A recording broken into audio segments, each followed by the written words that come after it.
picture a medieval town square. It's not paved with smooth stones. It's mostly dirt, maybe some gravel, and it's churned into mud by rain, cartwheels, and the hooves of animals. This is the stage for the market, and the first thing that hits you is the sheer sensory overload. We tend to imagine the past as quiet, but a market day was anything but. The noise was constant. It was a human sound mostly. Hundreds of people packed into a small space, all talking. Voices rose and fell in a dozen different accents. A farmer from a nearby village haggled loudly with a town merchant over the price of wool. Women gathered at a stall, exchanging gossip while inspecting linen cloth. Children darted through the crowd, shouting and laughing, sometimes crying. But it wasn't just people. Animals were everywhere. Chickens clucked and squawked in wicker cages. A pig tied to a post squealed its displeasure. Sheep bleated nervously. A dog barked, trying to herd a stray goose back into line. The air vibrated with this chorus of life. Then there were the sounds of work. A blacksmith's hammer rang out from a nearby smithy, the sound sharp and rhythmic. A carpenter sawed through a plank of wood, a steady, rasping noise. A man with a cart, its wooden wheels groaning under a heavy load of firewood, yelled for people to make way. Above it all, the church bell might toll, marking the hour, a single, clear note cutting through the din. It was a messy symphony, a wall of sound that was both overwhelming and full of energy. To a modern ear, accustomed to the hum of traffic, it would sound chaotic. To a medieval person, it was just the sound of business, the sound of a town alive. And the smells were even more powerful than the sounds. There was no modern sanitation. The air was thick with a mixture of odors, some pleasant, many not. The most dominant smell was often the animals. The sharp, earthy scent of livestock, their manure trampled into the mud underfoot, was inescapable. Near the fishmonger's stall, the salty, pungent smell of fish, some fresh from the river, others salted and dried, hung heavy in the air. The butcher's area had its own distinct smell of raw meat and blood, a coppery tang that attracted flies. But woven into this were other more appealing scents. A baker's stall would send out the warm, comforting smell of fresh bread. It was a smell that promised a full belly. A cookshop might be roasting meat over an open fire, the scent of sizzling fat and herbs making mouths water. In a larger market, a spice merchant might have a stall, and the air around it would be exotic with the smell of cinnamon, cloves, and pepper, scents that spoke of faraway lands and great expense. There was the smell of damp wool, of leather goods, of fresh-cut wood, of sweat from the laborers, and of ale spilled from a jug.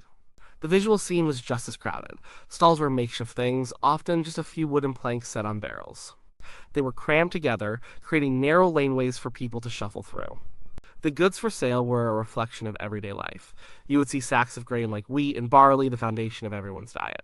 There were piles of seasonal vegetables, whatever was just pulled from the ground. Carrots, turnips, and onions lay in heaps. Baskets were filled with eggs. In the autumn, there would be apples and pears. The people themselves were a spectacle. A wealthy merchant in a fine wool tunic, dyed a deep blue or red, might be seen examining a silver buckle. His wife might be with him, her dress trimmed with fur. They would stand out against the drab, earth-colored clothes of the peasants who had walked in from their villages. A priest in his black robes might be buying wine for the church. A soldier, off duty, might be spending his pay on ale and a meat pie. Foreign traders, their clothes and language marking them as outsiders, added to the mix. Everyone was there. The market was the one place where all layers of society rubbed shoulders. It was a dense, messy, and vibrant spectacle. From this first impression, it's easy to see why we would call it chaotic. It was a jumble of everything, an assault on the senses. It seemed to lack any clear order or design. But that first impression isn't the whole story. Beneath that surface of sensory chaos, the medieval market was actually a place of intense regulation. It was far from a free-for-all. To run a market, a town, or a lord needed permission from the king. This permission came in the form of a charter, a legal document that laid out the rules. It would specify which day of the week the market could be held and what tolls could be charged. This was serious business. Holding an unauthorized market was a crime. The charter was the foundation of the market's existence, the first layer of order. Once the market was established, the town council or the lord of the manor enforced a strict set of rules. Their goal was twofold: to ensure fairness and to make money. Officials were appointed to oversee the proceedings. One of the most important figures was the person in charge of weights and measures. Every town was supposed to have a set of official weights and measures, often kept in the church or the market hall for safekeeping. A merchant's scales had to match the official ones. If a baker tried to sell a loaf of bread that was underweight, he was in big trouble. If a merchant used a weighted scale to cheat a customer buying wool, the punishment would be swift. These officials would roam the market checking. It was a system designed to build trust. Without some level of trust, trade would collapse. Tolls were another key part of the market structure. Nothing was free. To bring goods into the town to sell, you had to pay a toll at the town gate. To set up a stall in the marketplace, you had to pay a fee, a sort of rent for the space. This money went to the town or the lord, and it was used to pay for the upkeep of the town, its walls, and its officials. A special booth, sometimes called a tolzey, was set up to collect these fees. This system ensured that the market was a source of revenue, a vital part of the town's economy. It was organized and methodical. Then there were the guilds. The guilds were associations of craftsmen and merchants who controlled a particular trade within a town. The Weavers' Guild, the Bakers' Guild, the Tailors' Guild, each had its own set of rules. They were like a combination of a trade union, a cartel, and a quality control agency. These guilds set standards for their products. A master tailor had to produce work of a certain quality, or the guild would punish him. They regulated apprenticeships, deciding who could learn the trade and for how long. They also controlled prices, preventing members from undercutting each other. In the market, the guild's power was on full display. Only members of the local Weavers' Guild could sell cloth in the market. An outsider trying to sell his own cloth would be run out of town. This protected local businesses from outside competition. It also meant that if you bought a piece of cloth from the weaver's stall, you knew it had met the guild's standard of quality. This was another layer of order, a way of ensuring that customers weren't cheated with shoddy goods. While it stifled competition from a modern perspective, for medieval people it provided a sense of reliability. The layout of the market, which seemed so random, often had a hidden logic. Stalls selling the same type of goods were usually clustered together. The butchers would be in one section, the fishmongers in another, the bakers in a third. This was partly for convenience. If you wanted to buy meat, you knew exactly where to go. But it was also for control. It was easier for officials to inspect all the butchers if they were in one place. It also helped contain the mess. The smells and waste from the butchers and fishmongers were kept in one area, away from the cloth merchants. Even time was regulated. A bell would often be rung to signal the official opening of the market. No one was allowed to start selling before the bell. This prevented merchants from getting an unfair advantage by starting early. Another bell would signal the market's close. These rules created a framework that everyone understood. They knew where to go, what to expect, and what they were allowed to do. The chaos was contained within a rigid structure of laws, customs, and economic controls. It was a managed chaos, not a complete breakdown of order, so the market was loud and smelly, but it was also highly regulated. But was it dangerous? The answer is yes, it could be. Anytime you gather a large number of people along with money and valuable goods, you create opportunities for crime. The medieval market was no exception. The very things that made it vibrant and exciting also made it a prime location for thieves, fraudsters, and bullies. The most common crime was likely petty theft. The dense crowds were a pickpocket's paradise. A person distracted by the goods on a stall or the performance of a juggler would be an easy target. A skilled thief, known as a cut purse, could slice the strings of a purse from a belt and disappear into the throng before the victim even noticed their money was gone. Children were sometimes used for this work, their small size allowing them to move through the crowd unnoticed. Protecting your money was a constant concern. People kept their coins in leather pouches tied securely to their belts, and they would often keep a hand on their purse, especially in the thickest parts of the crowd. Fraud was another major problem, and it took many forms. It was a constant battle between the cheater and the authorities. Bakers were famously tempted to cheat their customers. They might sell loaves that were underweight, or mix cheaper ingredients like sawdust or chalk into the flour to save money. This is why towns appointed officials called alatasters and breadweighers. The alataster checked the quality of the ale, while the breadweighor carried official scales to check the weight of loaves. A merchant selling cloth might measure it with a yardstick that was secretly a little too short. A farmer might try to pass off old, sick livestock as young and healthy. A seller of wine might dilute it with water. These were the everyday scams that people had to watch out for. It required a sharp eye and a healthy dose of skepticism to be a successful shopper. Violence was also a real possibility. Arguments could easily break out over prices or the quality of goods. A simple disagreement could escalate into a shouting match and then into a fist fight. The presence of ale stalls didn't help. Drinking was a huge part of medieval social life, and the market was a place to drink. A few too many cups of ale could lead to lowered inhibitions and a shorter temper. Drunken brawls were a common feature of market day. These fights were usually between individuals and fizzled out quickly, but they added to the sense of unpredictability and potential danger. So, how did medieval society deal with this? They didn't have a modern police force, but they did have a system of justice, and it was designed to be fast and very public. Most towns with a market had a special court to deal with crimes that happened on market day. This was often called the Pea Powder Court. The name sounds strange, but it comes from the old French pieds poudres, which means dusty feet. It was a court for travelers, merchants, and customers whose feet were still dusty from the road. The key feature of this court was its speed. Justice was immediate. If a merchant caught a cut purse, they didn't have to wait weeks for a trial.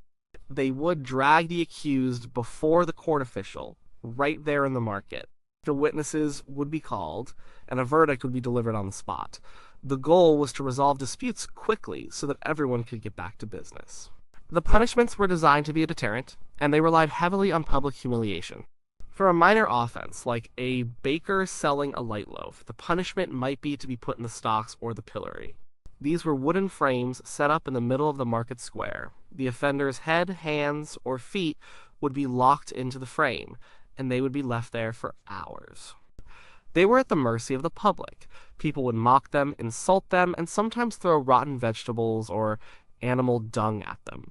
The baker who cheated his customers might have the light loaf of bread hung around his neck as a sign of his crime. It was embarrassing and degrading, and the shame was a powerful punishment. For more serious crimes, like repeated theft, the punishments could be much harsher, including whipping, branding, or even hanging. The gallows were often located in a public place, a grim reminder of the ultimate price for breaking the law. So, was the market a dangerous place? It had its risks. You could be cheated, you could have your purse stolen, and you could witness a fight.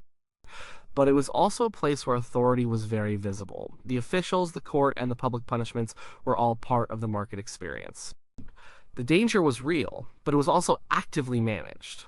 For the average person, a trip to the market required awareness and caution, but it probably wasn't seen as a terrifying ordeal. It was just another part of life with all its messiness and its risks. To think of the medieval market as just a place for buying and selling is to miss the point entirely. It was so much more than that. It was the social, cultural, and informational hub of its community. It was the beating heart of the town. For most people, especially those living in the surrounding countryside, a trip to the market was the main event of their week or month. It was their connection to the wider world. The market was the primary place for socializing. In an age before telephones or social media, face-to-face contact was everything. Your farmers who lived on isolated plots of land would come to the market not just to sell their surplus grain, but to catch up with friends and relatives from other villages. It was a chance to trade news and gossip. Who was getting married? Who had a new baby? Whose crops were failing? This was the information that bound communities together, and the market was the place where it was exchanged. Housewives would meet at the stalls, and while they examined goods, they would share stories and advice. It was a weekly ritual that reinforced social bonds. It was also a center for entertainment. The crowd drew performers like moths to a flame. A traveling minstrel might find a spot to sing songs and tell stories, hoping for a few coins in his hat. Jugglers and acrobats would perform feats of skill, drawing gasps and applause from the onlookers. Sometimes there would be trained animals like a dancing bear, a spectacle that was both amazing and a little frightening. For people whose lives were often filled with hard physical labor, these simple entertainments were a welcome diversion. They brought a sense of fun and wonder to an otherwise ordinary day. The market transformed the town square into a temporary festival. The market was also the medieval equivalent of a news channel. News traveled at the speed of a person on foot or on horseback. Important information from the king, or a powerful lord, would be announced publicly in the market square. A herald would stand at the market cross, a stone monument that was a central feature of many markets, and read out new laws, declarations of war, or royal proclamation. This was how most people learned what was happening beyond their own village. Traders and merchants arriving from other towns brought news from further afield. They carried stories about politics, trade, and events happening hundreds of miles away. If you want to know what was going on in the world, you went to the market. It served a vital economic function beyond simple retail. It was a labor exchange. A landowner who needed extra hands to help with the harvest would go to the market to hire workers. A craftsman who needed an assistant would look for a strong young lad seeking employment. People looking for work would gather, hoping to find a day's labor or a longer-term position.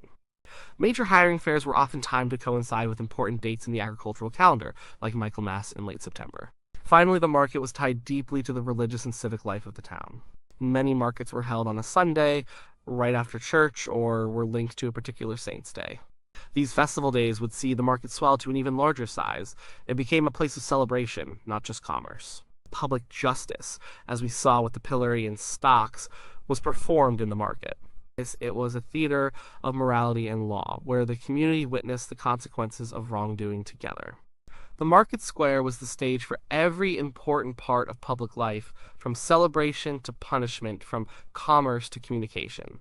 It wasn't just the place people went to, it was the place where the community came together and became a community. Thinking of it as merely chaotic or dangerous misses this fundamental role. It was the center of everything. So, were medieval markets chaotic and dangerous? Like most simple questions about a complex past, the answer isn't a simple yes or no. The truth is that they were both, and they were also neither. It all depends on how you look at it. To a modern visitor, dropped suddenly into a bustling medieval market, the overwhelming first impression would be one of absolute chaos. The noise would be deafening, the smells would be overpowering, the sheer press of people and animals in a muddy, confined space would feel claustrophobic and disorderly. The lack of clean, packaged goods and clear pricing would seem primitive. The sight of a man locked in the stocks being pelted with garbage would be shocking. From our sanitized, orderly 21st century perspective, it would look like a complete breakdown of civilization. And it certainly was dangerous in ways we are no longer used to. The threat of having your purse cut was real. The risk of being sold a diseased piece of meat or a watered-down cask of wine was constant. A drunken argument could easily turn into a bloody brawl right next to you. Sanitation was poor, and the risk of disease in a crowd was always present. These were not safe spaces in the modern sense. A person had to be alert, skeptical, and prepared to look after themselves. The dangers were tangible and part of the experience, but for the people who lived in that world, it was not chaos. It was a system they understood. The apparent disorder had a rhythm and a set of unwritten rules that everyone knew. They knew which merchants to trust and which to watch carefully. They knew the layout of the stalls, the sound of the market bell, and the importance of checking their coins. The noise that seems chaotic to us was just the sound of their world operating at full volume. The smells were the smells of their everyday lives, and beneath that surface layer of sensory overload was a deep, rigid structure. The market existed only by the grace of a royal charter. It operated under the watchful eye of town officials who enforced strict rules about weights, measures, and quality. The guilds imposed their own layer of control, dictating who could sell what and for how much. The pie powder court stood ready to deliver instant public justice to anyone who stepped out of line. This was not an unregulated free-for-all. It was a carefully managed economic and social machine. As it was a controlled chaos, the market was a microcosm of medieval life itself. Life in the Middle Ages was noisy, smelly, crowded, and full of risks. Disease, violence, and uncertainty were part of the background radiation of existence. The market concentrated all of these elements into one place for one day. It was more intense, but it wasn't fundamentally different from the world outside the market square. The dangers present in the market were the same dangers present in a tavern, on a dark street, or on a lonely road. In some ways, the market was safer, because it was a place of high visibility where the authorities were present and watching. In the end, calling a medieval market chaotic and dangerous is to judge it by our own standards. It was chaotic if your idea of order is a quiet, sterile supermarket. It was dangerous if your idea of safety is a world with a professional police force and modern medicine. But to the medieval farmer, craftsman, or merchant, it was simply the market. It was the place you went to do business, to see your friends, to hear the news, and to feel part of a larger world. It was messy, vibrant, risky, and essential. It was the place where their entire world came together. It wasn't chaos, it was life.